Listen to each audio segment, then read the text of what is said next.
राजौरी के मुरादपुर इलाके जट्टा मोहल्ला में हम खड़े हैं और ये वो घर है जो मैं आपको दिखा रहा हूँ जहाँ सुबह मुश्तबा अफराद की आमद हुई और उसके बाद इस इलाके पूरे में बड़े पैमाने पर सर्च ऑपरेशन चलाया जा रहा है। जब इस घर के अंदर कुछ मुश्तबा लोग पहुँचे उनसे बात करेंगे। पहले हमारे साथ वही लेडीज़ हैं जिनने इनको देखा था। क्या हुआ था सुबह आपके घर में? सुबह वो इधर अंदर इंटर हुए, 5:30 पौने 6 बजे का टाइम है। तब आए तो बोल इधर मैं ही थी, मम्मी पापा नहीं थे, वो नीचे थे। उनको बोलने लगे इधर कौन कौन रहता है घर में, बुलाओ उनको। मैं उनको बुलाने गई, साथ साथ वो भी गए मेरे। उधर बोलने लगे कि ऊपर आओ, इधर मकान में हमने अंदर आपसे कोई बात करनी है। जो मेरे पापा हैं वो बहरे हैं, उनको सुनाई नहीं देता। बोलने लगे मम्मी को बुलाओ। मम्मी जब उधर से भाग गए वो तब गए पीछा करते, बोलते कहाँ गए मम्मी? मैंने बोला मम्मी इधर ही है। बोलने लगा मम्मी किसी के घर गए बोलने, किसी को बताना नहीं, आप किसी के घर गए बोले हम, आप डरते क्यों हो? तो हम आर्मी वाले नहीं है कि आपसे हम डरोगे।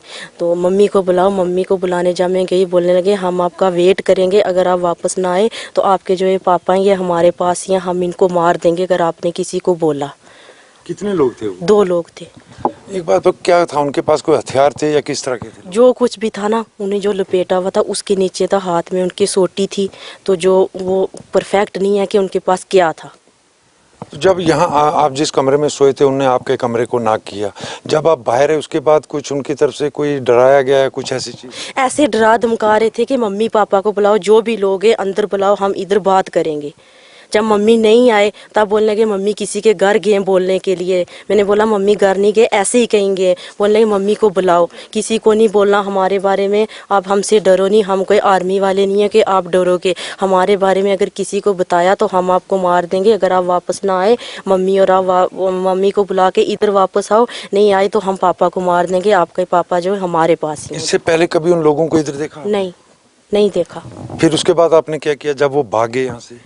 वो इधर ही थे तो हम भाग गए थे। जब हम आए ना वापस, हमारे पास सरपंच थे, फोर्स भी हमारे साथ थी, तब वो यहाँ नहीं मिले। आप अपना घर खुला छोड़ के भागे? हाँ, खुला छोड़ के हम भागे। घर में और कौन कौन था आपके अलावा उस वक्त इस अंदर में? मैं थी, मम्मी थी और पापा थे। सभी एक ही घर के अंदर थे आप लोग? नहीं, इधर मैं ही थी, मम्मी पापा नीचे थे दूसरे रूम में। बिल्कुल, आप देख सकते होंगे इसी घर के अंदर, इसी रूम के अंदर कुछ मुश्तबा लोगों की आमद हुई, जिसके बाद इस लड़की को वहाँ से जगाया गया। इनके साथ वालदा भी हमारे साथ। जिस टाइम तो ऊपर आए सो कितने लोग खड़े से नहीं थे? ऊपर जिला वापस आई हैं, सरपंच लाया उसला आई हैं ना। पहले ऊपर में आई नहीं, वो इधर से ऊपर चला गया, ऊपर आने लगा ना उसला तू पर पाग गई, नास गई। सब बंदे तक किस नहीं थे? दो ही तो पुनः चढ़िया था।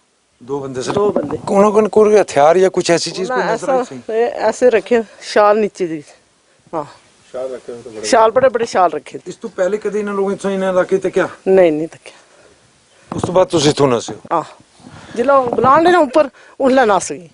आप देख सकते होंगे कि इन लोगों के घर के अंदर, उसके बाद ये मंजर मैं आपको दिखाता हूँ, पूरे इलाके में बड़े पैमाने पर सर्च ऑपरेशन चलाया जा रहा है, जिसमें जम्मू कश्मीर पुलिस, सीआरपीएफ के साथ साथ सेना को भी तैनात किया गया। और ये घर है वो जहाँ मैं आपको दिखा रहा हूँ, जिसका ये कहा जा रहा है कि आज सुबह कुछ मुश्तबा लोगों ने इस घर के अंदर दाखिल हुए, जिसके बाद इस रूम के अंदर ये लड़की सोई हुई थी, जिसको नॉक किया गया। और उसके नॉक करने के बाद जब ये लड़की बाहर निकली तो उसके बाद इस लड़की से उन्होंने बात की और उसके बाद ये पूरी फैमिली जिस तरह कह रही है यहाँ से भाग निकली। उसके बाद जब इन सेना को इसकी खबर दी तो इस पूरे इलाके में बड़े पैमाने पर सर्च ऑपरेशन इस वक्त चलाया जा रहा है। राहुल सुदन के साथ जमशेद मलिक।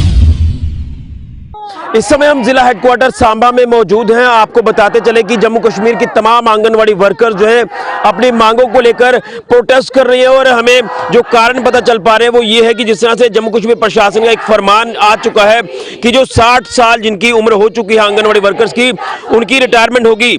लेकिन इन तमाम आंगनवाड़ी वर्कर्स का कहना है कि चलिए अच्छी बात है, 60 साल उम्र हो चुकी है तो हम रिटायर होंगे, लेकिन हमें रिटायर अगर किया जा रहा है तो हमें हमारा हक मिलना चाहिए, हमें पेंशन मिलनी चाहिए, हमें ग्रेजुइटी मिलनी चाहिए, जो नहीं मिल पा रही है। और उसी के साथ साथ जो अभी जिनकी उम्र है आंगनवाड़ी वर्कर्स की, जिनकी अभी काफी नौकरी पड़ी हुई है, उनको परमानेंट किया जाए, उसी को लेकर ये तमाम आंगनवाड़ी वर्कर्स जो है आप साफ तौर पर देख रहे हैं कि जिला हेडक्वार्टर सांबा में यहाँ पर अपनी मांगों को लेकर प्रदर्शन कर रहे हैं। इन तमाम आंगनवाड़ी वर्कर्स से जानने की कोशिश करेंगे कि क्या इनकी मांगे हैं, क्योंकि आप देख रहे हैं कि एक भारी तादाद जो है यहाँ पर देखने को मिल रही है आंगनवाड़ी वर्कर्स की, जो लगातार प्रदर्शन कर रही है।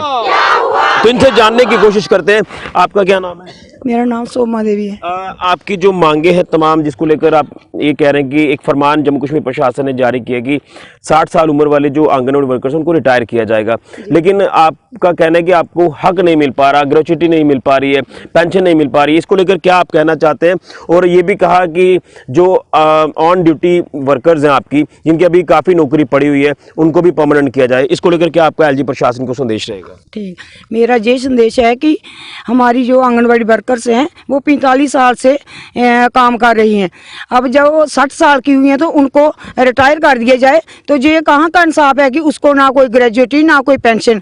बाकी डिपार्टमेंट वालों का जब 60 साल की उम्र में रिटायर करते हैं तो उनको पेंशन मिलती है, बाकी सारे बेनिफिट मिलते हैं। इसलिए हमें चाहिए कि हमें भी सारे बेनिफिट और पेंशन दी जाए, मेरा ये कहना है। और जो हमारी वर्कर 15-20 साल से लगी हैं, पहले 10 साल उनको ऐसे रखा जाए, 15 साल में उसको डेली वेजर किया जाए और 15 साल के ऊपर जो है उन सभी को परमानेंट किया जाए। अगर सरकार मानती है तो ठीक है, अगर नहीं मानती है तो फिर हम हाई कोर्ट में जाएंगे, अगर हो सका तो हम सुप्रीम कोर्ट के भी दरवाजे खटखटाएंगे, मगर हम इंसाफ लेके रहेंगे। तो मिनिमम वेजेस एक्ट लागू है अभी आपको? नहीं है, हमें कोई नहीं लागू है। 45 साल से हमारे ऐसे ही हरासमेंट कर रहे हैं। तो क्या तनख्वाह मिल पा रही है वक्त पर आपको? नहीं मिल पा रही है। 2018 की है, 2020 की है, अभी 8-9 महीने हो गए हमें मिले हुए। कितनी तनख्वाह है आपकी? हमारी जो सेंट्रल गवर्नमेंट देती है 4050 है और 950 स्टेट देती है। वो स्टेट तो देती ही नहीं है, वो तो कभी कभार को 1-2 महीने की दे दी, ना देती नहीं है, और आर्डर जे निकाल दिया। अब आप क्या चाहते हैं कि ऑर्डर को वापस लिया जाए? नहीं, हम चाहते हैं कि ठीक है, अगर 60 साल में हमें रिटायर कर दें तो कोई बात नहीं, हम खुश हैं, मगर हमें जो बेनिफिट है पूरा ग्रेजुएटी और पेंशन मिलनी चाहिए। हम चाहते हैं कि जो आगे जनरेशन, न्यू जनरेशन है, उनको भी मिलना चाहिए हक, पर ऐसे हम नहीं जाएंगे। हमें पूरी पेंशन और पूरे बेनिफिट मिलेंगे तो तब हम निकलेंगे। बिल्कुल, पूरे बेनिफिट इनको मिलेंगे तो ये तभी जो है वो इस ऑर्डर को मानेंगे, जो रिटायरमेंट का ऑर्डर जारी कर दिया गया कि इनको रिटायर किया जाएगा। 60 साल इनकी उम्र है, लेकिन बेनिफिट जिसमें पेंशन और ग्रेजुएटी को लेकर बात की जा रही है। आपसे भी जानना चाहेंगे कि इतनी सी तनख्वाह में आपका गुजारा हो पाता है, और क्या आपका प्रशासन को संदेश रहेगा जो फरमान एक जारी कर दिया गया? इन्नी तनख्वाह कन्नै कोई गुजारा नहीं होंदा। 4000 मिलदा, ओह् बी कुदै साला 6 महीने बाद दिंदे न, तो ओह् बी कोई पूरी नहीं, 2 महीने दी देई ओड़ी, 4 महीने देई ओड़ी, बस पूरा ओह् बी नहीं देना उ'नें तनख्वाह। और कम्म सवेले अस बी बच्चे छड्डियै घरा जन्ने आं, सवेरे निकलने आं, दपैह्री 3 बी बज्जी जंदे, 4 बी बज्जी जंदे, हर कम्म अभी करदे। हून सानूं एह्कड़ा कम्म चाहिदा, अस उस्सै टाइम बी करी दिंदे, लेकिन जिल्लै साढ़ी कोई मांग आंदी ऐ ओह् पूरी हैनी होंदी। उनकी आखना चाहते हो एलजी? अस इयो आखने कि ठीक है तुस करो रिटायर, बड़े खुश आं अस कि चलो अस भी घर इन्ना टाइम देई ओड़ेआ, अस 40-40 साल 35-35 साल होई गे इस मैह्कमे च लगे दे। एंड च सानूं केह् मिलेआ? कुछ नहीं मिलेआ। कोई पेंशन गै लगाई ओड़दे जां कुछ भी, जो भी साढ़ा हक बनदा उ'ऐ दे दिंदे सानूं बड़े, लेकिन इन्हें साढ़े LIC दे बड़े बारी साढ़े कोल पैसे कट्टे, लेकिन एंड च साढ़े कोला ओह् बी हैनी। हर इक स्कीम साढ़े पर लागू होंदी, लेकिन मिलदा सानूं कुछ नहीं है। LIC दे भी कम से कम साढ़े कोल इन्हें बड़े बारी पैसे कट्टे, भाई इन्ने पैसे कट्टे, लेकिन एंड जाके ओह्दा नंबर एह् है, कोई जेह्ड़े LIC करवांदे ओह् बी ते उं'दा कोई होंदा ना, कुछ भी हैनी। सिर्फ साढ़े पर हर इक चीज़ लागू है कम्म, लेकिन पैसे दे बारे च कोई लागू नहीं है। कोई भी सुनवाई नहीं है? नहीं, वो नहीं सुनवाई। बिल्कुल, तो यहाँ इनकी कोई सुनवाई नहीं है। आपसे भी जानना चाहेंगे कि इन शॉर्ट क्या कहेंगे इनके समर्थन में? आप यहाँ पर बैठे हुए हैं, तो क्या लगता है कि एक तो तनख्वाह भी कम है और जो इनकी तमाम मांगे हैं उसके ऊपर मुझे लगता है कि गौर करने की काफ़ी ज़्यादा ज़रूरत थी, लेकिन गौर नहीं किया गया प्रशासन की तरफ से। क्या इनके फेवर में कहना चाहते हैं? देखिए, जम्मू कश्मीर से लेकर और लखनपुर तक हर जगह पे हमारी जो आंगनवाड़ी वर्कर हैं और हेल्पर हैं, ये प्रोटेस्ट के ऊपर बैठी हैं। इनका सिर्फ एक ही डिमांड है, और जेन्युइन सी डिमांड है GNK गवर्नमेंट से, सेंट्रल गवर्नमेंट के, कि जैसे इन्होंने पूरी अपनी ड्यूटी जो है पूरी मेहनत और ईमानदारी से की है। जैसे कि ये बता रहे हैं 1976 से ये आंगनबाड़ी चल रही है। मैं अपना बता रहा हूं कि मेरी जो डेट ऑफ बर्थ है 1985 है।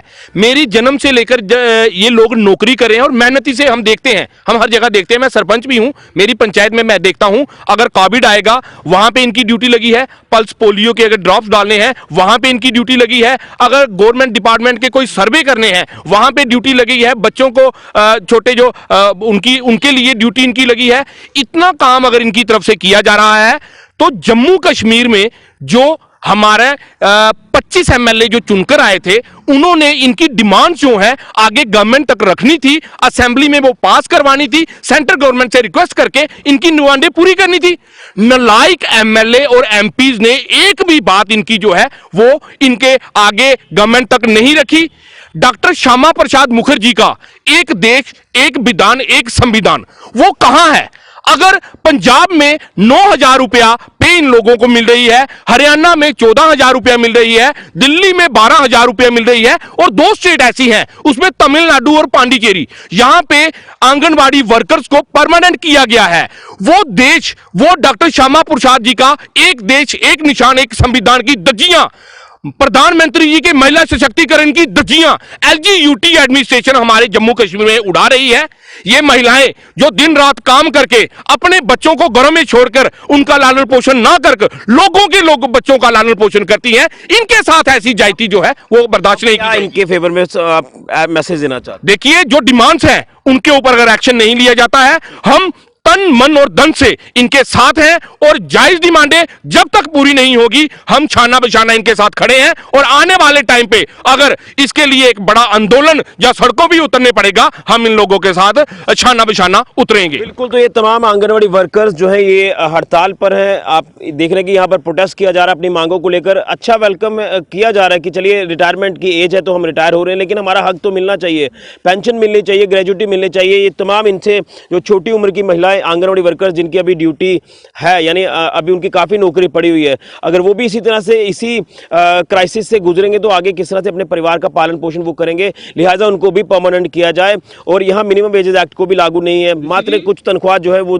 बड़ी कम है, परिवार का पालन पोषण नहीं हो पा रहा। और जितनी भी स्कीम सरकार की तरफ से लाई जाती है उनको डोर टू डोर पहुँचाना, इन तमाम आंगनवाड़ी वर्कर्स को आपने देखा होगा कि लगातार हर एक घर तक, हर एक दरवाजे तक पहुँचती है, लेकिन उसके बाद भी अगर इस तरह से जो इनके साथ भेदभाव हो रहा है उसको लेकर ये लगातार अपील करेगी हमारी मांगों के ऊपर गौर किया जाए। जी देखिए, एक बात है, अगर एमएलए एमपीज को 5 साल अपना टेन्योर निकालने के बाद अगर पेंशन दी जा रही है, तो इन महिलाओं को जिन्होंने 45 साल नौकरी करके 60 साल की उम्र में ये पेंशन आ रही है, इनको पेंशन क्यों नहीं दी जा रही? एक बड़ा सवालिया निशान इस गवर्नमेंट के ऊपर, सेंट्रल गवर्नमेंट के ऊपर और माननीय प्रधानमंत्री जी के ऊपर है। अगर आप अपने एमएलए एमपीज को 5-5 साल अपना टेन्योर निकालने के बाद पेंशन दे रहे हैं, तो इन लोगों को, इन महिलाओं को भी ये पेंशन जो है वो मिलनी चाहिए। ये सही कहा कि एमएलए अगर एमपीज पेंशन ले रहे हैं तो ये तो ग्राउंड पर रहकर काम कर रही हैं और रिटायरमेंट के बाद पेंशन नहीं है, ये बड़ा एक दुर्भाग्य है।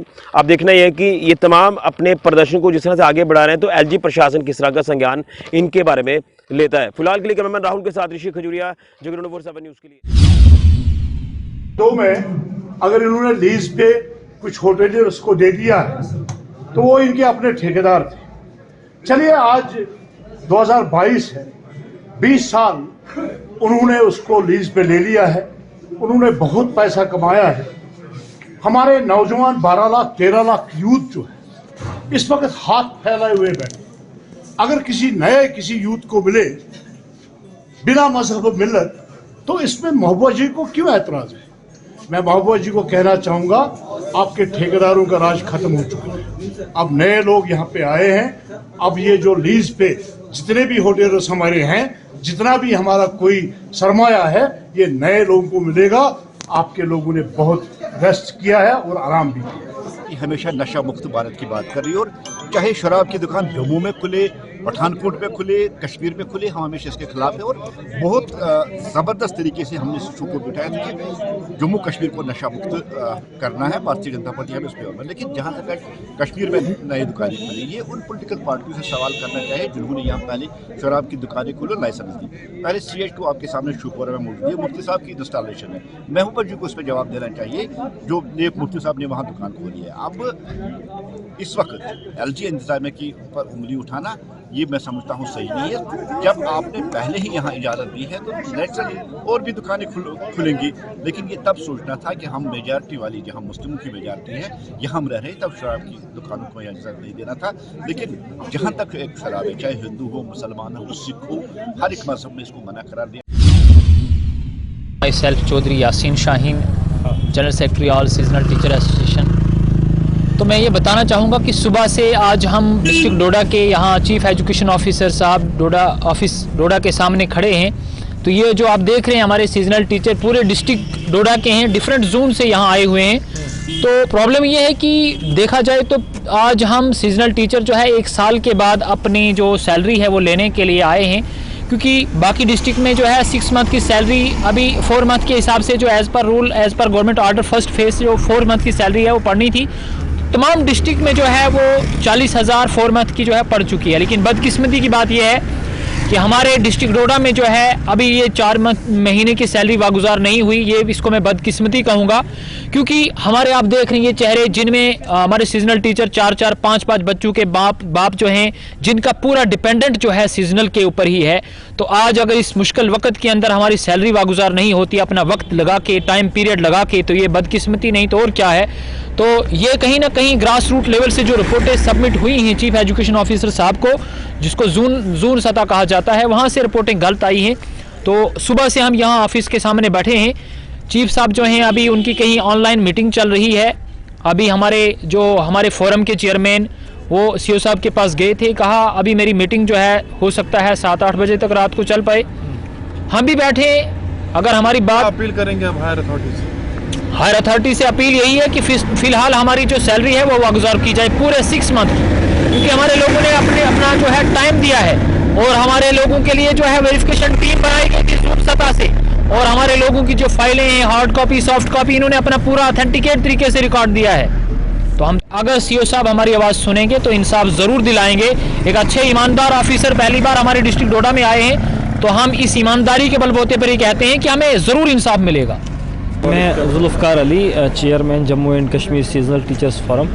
आज सीजनल टीचर्स का मसला पूरे सुबह 10 बजे से यहाँ पर रहा, जिसमें सीजनल टीचर्स की कुछ डिमांड है जो बिल्कुल जेन्युइन डिमांड है। वो ये है कि सीजनल टीचर 1 मई से लेके 31 अक्टूबर तक काम करते हैं। 1 मई से लेके 31 अक्टूबर तक अभी तक इनकी सैलरी, जहाँ डायरेक्टर समग्रा साहब ने कहा था कि मंथली बेस पे आएगी, लेकिन मंथली बेस पे उन्होंने फिर इस साल डिले किया। क्या वजह रही क्या नहीं रही, मंथली बेस पे नहीं दिए, जबकि ढोकों में धारों में बच्चे टीचर पढ़ाते हैं बच्चों को, और वहाँ पे इससे ज़्यादा तो खर्चे लगते हैं, लेकिन फिर भी लोग अपनी इसको सेक्रीफाइसेस करके वहाँ पे पढ़ाते हैं। वहाँ नेटवर्क की सुविधा नहीं रहती है, बैटरी चार्ज की सुविधा नहीं रहती है। तो इस तरह की सारी मुश्किलातों का सामना करने के बाद 6 महीने के बाद आज 10वां महीना चल रहा है, बच्चों को सैलरी नहीं आई। जिनकी सैलरी आई है तो उनको सिर्फ 1 या 2 महीने की डाली है, और कुछ लोगों की अटेंडेंस नील डाल के इस तरह की प्रॉब्लम क्रिएट की हुई है, जो बहुत बड़ी नाइंसाफ़ी है। Chairman Jammu and Kashmir seasonal teacher forum ने यूनाइटेड चेयरमैन ऑल एम्प्लॉयमेंट जो टीचर्स फोरम के हैं, चेयरमैन दिनेश खजूरिया साहब से भी बात की हमने, और टीचर्स फोरम के आगा साहब से भी, उन्होंने भी यकीन दिलाया कि सीओ साहब आपका काम करेंगे। लेकिन हमें उम्मीद है कि वो हमारी जो है पूरी 6 मंथ की अटेंडेंस भेज के सब बच्चों को जो है डिमांड पूरी नहीं की गई तो अगला कदम आपका क्या होगा? हम यहीं रहेंगे तब तक जब तक ना हमारी डिमांड पूरी की जाएगी। हम 6 दिन तक धरने पर रह सकते हैं, तब तक जब तक ना हमारी डिमांड जो है रिटर्न में हमें मिली कि हमें सैलरी जो है पूरी 6 मंथ की आनी चाहिए, क्योंकि डोडा में एक रवाज बन चुका है, बहुत सारे डिस्ट्रिक्टों में रवाज बन चुका है। तो अब इस रवाज को ख़त्म करना पड़ेगा, क्योंकि जो जुल्म सहता है, तो जितने भी बच्चे हैं जो जुल्म सह रहे हैं, अगर उनकी जगह इनको अपने बच्चे होते, शायद इनको उस दर्द का एहसास होता। शायद इनके दिल में सीना नहीं है, इनका जिगर काम नहीं कर रहा है, इनको अकल काम नहीं कर रही कि वो इतना ह्यूमिलेशन, इतना वायलेशन और इतना नहीं होना चाहिए सैलरी के मामले में, क्योंकि सैलरी हक है और ये छीन के लेनी पड़ेगी। बाकी चीज़ें डिमांडें वो सीओ साहब हमारी जब मिलेंगे तो हमें उम्मीद है कि सीओ साहब करेंगे, क्योंकि सीओ साहब, डायरेक्टर साहब ने भी कहा है कि सीओ साहब मुझे रिपोर्ट भेजें, आपकी पूरी 6 मंथ की सैलरी दी जाएगी। Thank you.